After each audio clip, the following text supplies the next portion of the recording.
image. It was filmed, I can tell by the coordinates, it was filmed over the Persian Gulf.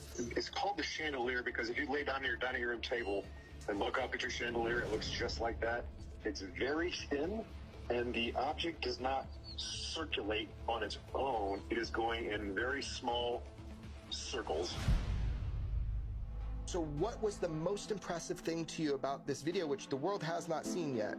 The fact that it makes no sense. It is just the most bizarre structure with no purpose and with speed that has everyone across the intelligence community just asking questions and trying to figure out what this thing is. There is no wings. There's seemingly no place for anyone to sit on. It's just a bizarre shape that has a strange propulsion and disappeared immediately. It looks rather strange. I mean, well, it's difficult to interpret an infrared video. And so this is an infrared apparently. And because you can't see structures on the object and it's blurred. And these are all the complaints, you know, and this is when the 3 videos were released earlier, you know, from the Nimitz 2004 event, the gimbal and the Go Fast videos. You know, skeptics and scientists all complained, oh, they're all blurry. Well, of course they're blurry. It's an infrared video. It's going to be blurry. You don't have this kind of detail in an infrared video. And it was surprising to hear scientists say this because it made me want to slap them and say, have you ever seen an infrared image? I mean, do you have any experience with this? Because they're blurry. They're going to be blurry. It's heat. You're heating up the air around the object. That air is also going to radiate. It's going to blur the image. Yeah, you get blurry images. That happens.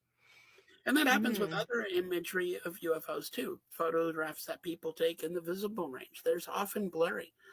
And that's a common complaint that you hear among scientists. But when you dive into the topic and you really study these images closely, you start to realize, well, there's reasons why this is blurry. There's a lot going on here. There's actually a lot of physics going on here, which is interesting, which is leading to this being blurry. A lot of these objects appear to be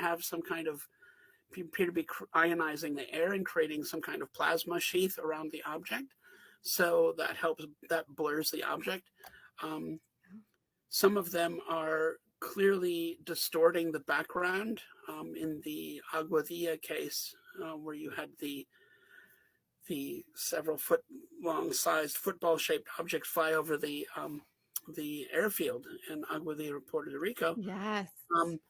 When it passes over the parking lot, you can see in the background, you can see the lines for the parking spaces get distorted as they get close to the object, not on the object, but close to it. So this object is distorting the background imagery.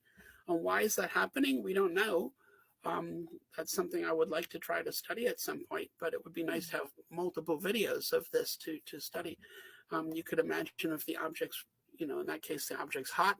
So if the object's hot, you could be heating the air, changing the index of refraction and bending the light that way. Another hypothesis has been that these things might be distorting space-time. You could be creating warp bubbles and things. That's been one. And if that's going on, if there's any kind of gravitational distortion, you're also going to bend the light. And so these objects do cause optical distortions. That's common.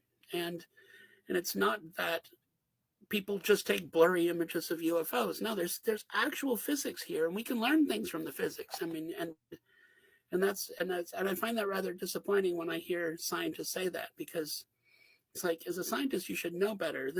Each one of these effects is a clue as to what's going on, and you should be using these clues to piece together the physics and engineering, rather than just, you know, making blanket statements. Oh, they're all blurry, and that's ridiculous.